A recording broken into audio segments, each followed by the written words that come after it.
पगारा, छाजी PP छाजा नारा, हक सच्चा नारा, भेज पगारा। अभी अरबाब साहब ने सही कहा था, जरा एम्बुलेंस गौर से चेक कर लेते, कहीं इसमें जियाले तो नहीं है जो गश खाकर गिर गए हैं, जिनको समझ नहीं आ रही कि वो कब तक अपनी, वो कहते ना कि छुपाने वालों के पीछे छुपेंगे।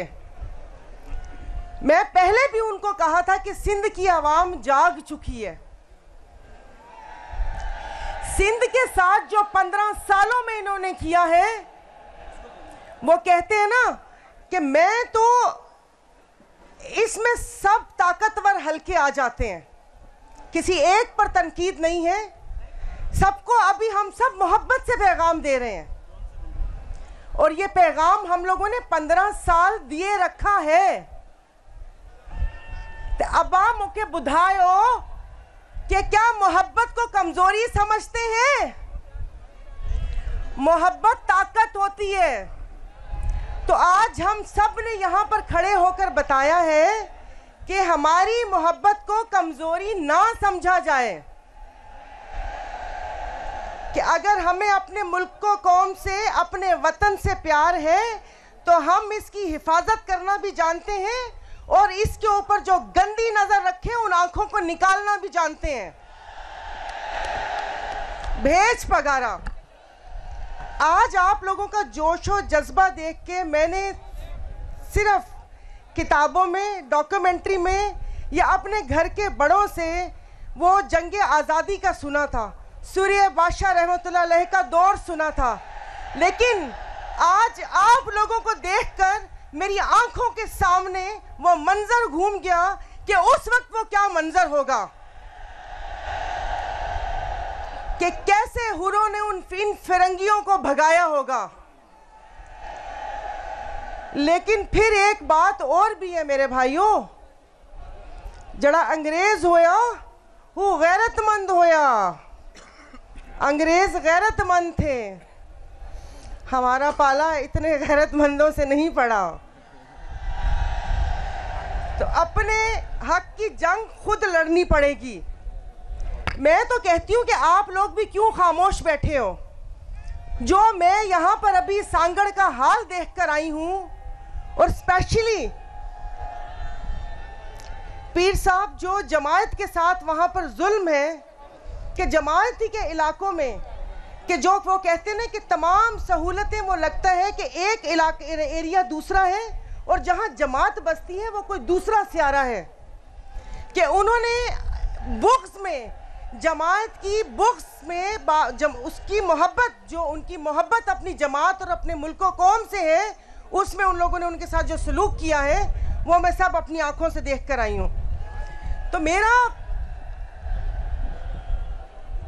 कि ये मैं, अब सब मीडिया कवरेज कर रहे हैं और ये जो यहाँ पर नारे कि जो मुल्क के लिए, कि ये उन सोए हुओं को जगा दें खुदा के लिए। चीफ जस्टिस साहब, आप तक मेरी आवाज पहुंच रही है कि यहाँ पर लोग अपने हक के लिए बाहर निकल रहे हैं। एक सिंध की सबसे बड़ी जमात इस इलेक्शन को मान नहीं रही और आप टीवी पर आके पूछ रहे हैं कि क्या इलेक्शन हो गए। वजीर आजम कौन है? पहले तो मैं इसको मजाक समझी थी, लेकिन फिर समझ आई कि ये तो मजाक हम 25 करोड़ कीड़े मकोड़ों के साथ हो रहे हैं। चीफ इलेक्शन कमीशन कहाँ है? और बहुत से लोग उनके लिए बोल रहे हैं सोशल मीडिया पर कि उनको इस्तीफा देके घर जाना चाहिए। मैं आज अपनी क़यादत से इस्तदा करती हूँ कि इस्तीफा नहीं, उनके ऊपर आर्टिकल 6 लगना चाहिए, उन पे गद्दारी का मुकदमा चलना चाहिए, कि जो इन लोगों ने एंटी स्टेट यहाँ पर जो किरदार अदा किया है और जो इलेक्शन कमीशन में इस पीपल्स पार्टी के टाउट बैठे हुए, जो इनके टाउट बैठे हुए, जो निसार दुरानी ने किया है, उसको तो आर्टिकल 6 लगा के यही बड़ी टांगना चाहिए कि जो उसने पूरी सिंध की आवाम के साथ जो जुल्म किया है। यहाँ पर ये कहते हैं कि इन लोगों ने कि हमें वोट नहीं मिला। अरे वो तुम लोगों को का वोट, जो आप लोगों का, वो कहते हैं ना कि मैं कुछ लिखा था, एक सेकंड,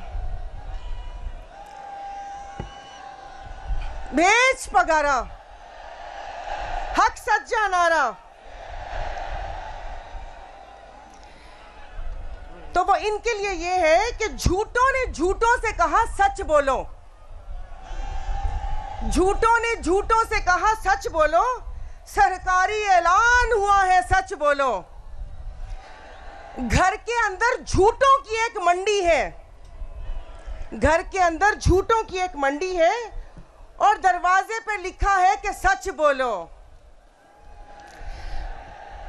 तो कल एक प्रेस कॉन्फ्रेंस हुई जिसमें कहा गया कि पीर साहब या जीडीए के फोरम को इस्तेमाल किया गया है। तो मैं यहां पर कहना चाह रही हूं अपने बीबी के फर्जंद मोहतरम बिलावल भुट्टो साहब से कि बिलावल भुट्टो साहब आंखें खोलें कि आपकी पार्टी को यरगमाल बना लिया है 4 लोगों ने। यहां सिंध में 4 लोगों ने आपकी पार्टी को यरगमाल बनाया हुआ है कि वो 4-5 लोग किस तरीके से सिंध पे हुकूमत कर रहे हैं, चाहे वो सिंध की सेहत का मामला हो। अभी जितने एग्जाम हुए सिंध सर्विस के, वो कल रात 1-1 करोड़ में सीट बेच भी दी। कि वो पंजाबी में कहते हैं कि अपनी मंजी थल्ले डांग फेरो, अपने घर में देखो कि आपके घर में चोर कौन है, कि जिन्होंने सिंध की आवाम के साथ ऐसा किया है। और ये अकेले जिस नहीं कर सकते। मुझे माफ कर दीजिएगा कि ये मैं बात कर रही हूं कि ये यहां पर सिर्फ एक ट्रेलर है। अगर सिंध का हक वापस नहीं किया गया तो जहां पर मुक़द्दर हलके बैठते हैं, ये अगला एहतजाज वहां पर भी हो सकता है। सिंध की आवाम अगर फिरंगियों को भिगा के अपने सिंध को आजाद करवा सकती है, तो ये एक मुट्ठी भर जमात, वो कह रहे हैं ना कि सब खाने वालों की जमात, के पी पी पी, के अब्बा हु पी, वो जो पी पी करके अपने यहां पर अपनी हुकूमत यहां पर की हुई है, उनको भगा भी सकते हैं। तो ये आंखें खोले। बीबी साहिबा का एक बयान था नवाज शरीफ के लिए कि वो इदारों को कमज़ोर करते हैं, इदारों को मतलब मना रिश्वत दे, उनका पैसा खिलाएं, उनको कमज़ोर, उनको वो करते हैं। तो अब क्या हो रहा है? तो मेरी अपने मुक़्तदर हलकों से, मुझे माफ़ कर दीजिएगा, अपनी मेरी इस्टेब्लिशमेंट से भी यही गुजारिश है कि खुदा के वास्ते इस मुल्क के मुस्तकबिल से ना खेलें। हम सब मुहब्बे वतन पाकिस्तानी हैं। पीर साहब की जमात बॉर्डर के ऊपर भी है, वहां पर सबसे ज्यादा जान देने वाली हमारी हुर फोर्स है। और यहाँ पर जो लोग आए हुए उसमें कितने शहीदों के वारिस हैं यहाँ पर। तो हम पे वो थोड़ा शफकत की नजर करें और इस मुल्क पे वो कह रहे हैं ना कि जो हम सब मुल्क से मोहब्बत करने वाले हैं उनको ऐसे लोगों के हवाले ना करें कि जिनका एजेंडा ही मुल्क लूटना हो। वैसे आपस की बात है, आप लोग मुझे बताएं इतने पैसों का ये करेंगे क्या? ये तो ना खा सकते हैं, ना पहन सकते हैं, ना ओढ़ सकते हैं। इतनी हवस क्यों है? अब्बास सिंध को सिर्फ इन्होंने कब्रिस्तान बनाया हुआ है। बच्चे बाहर, पैसा बाहर, घर बाहर, दफन होने के लिए यहाँ पर आ जाते हैं कि अब्बा मुझे पीजे पैरन में दफनाई जो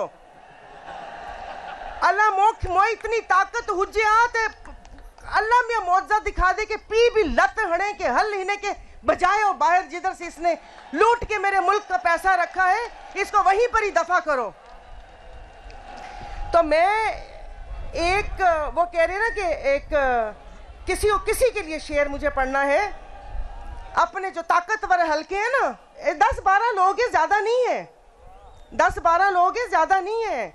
वो फैसला करते हैं कि हम जो भेड़ बकरियां हैं ये 5 साल हमें कौन हाकेगा, कौन हमारा खून पिएगा और कैसे पिएगा। तो वो मैं उनको बोल रही हूं कि नया सूरज निकाला जा रहा है, दिए में तेल डाला जा रहा है। हम ही बुनियाद का पत्थर हमें ही घर से निकाला जा रहा है।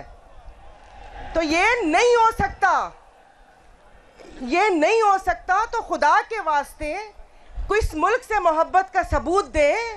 सिर्फ हम नगमे गाकर इस मुल्क से मोहब्बत का सबूत नहीं दे सकते। अगर आपके हाथ में ताकत है तो आपको इस मुल्क से मोहब्बत का सबूत देना पड़ेगा।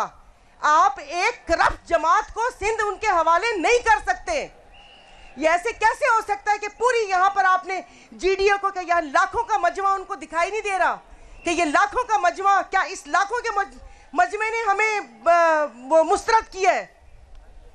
को खुदा का खौफ करें। इससे ज़्यादा बोलेंगे तो वो फिर कहेंगे ना कि वो बात फिर कहीं और निकल जाएगी। अच्छी बात नहीं है कि वो यहाँ पर आग लगाने वाले भी होते हैं कि वो बात को कहीं का रुख दे दें। तो मैं, ये धरना नहीं रुकेगा, ये हर ज़िले पे उसकी हद तक धरना होगा। और उसके बाद ये हम खुद से हर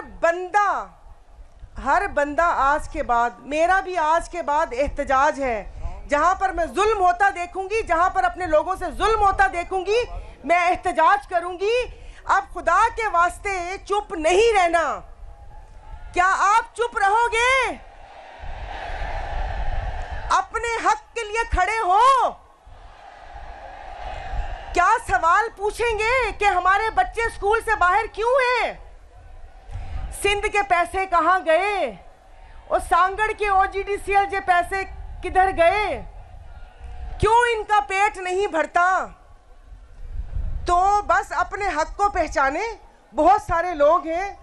मैं तो वैसे ही ये पूरा सांगड़ देख के मैं इतनी जज्बाती हुई हूँ कि काश कि कुछ कत्ल की इजाज़त मेरे रब ताला ने दी हुई होती तो आज तलवार लेकर निकल जाती और गर्दन सर से कलम कर देती। मैं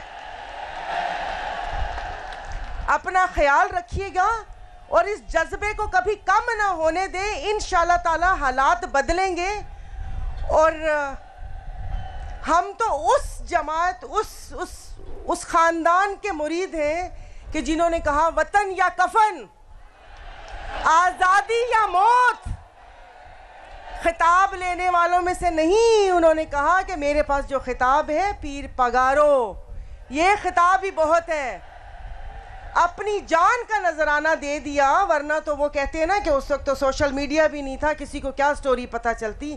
अपनी जान दे दी लेकिन जुल्म के आगे नहीं झुके। तो साथ ही रहना। तो वो उस वक्त भी मैंने कहा था, बहुत से लोगों को बहुत तकलीफ हुई थी कि उस वक्त भी हुसैन थे और सामने तीर था। आज भी हुसैनी गादी और सामने तीर है। तो यजीद ने भी एक वोट ही मांगा था जो कि नहीं दिया था। तो वो हम भी उन्हीं के फॉलोअर्स हैं, झुकेंगे नहीं। गर्दन काटनी है, गर्दन काट दें।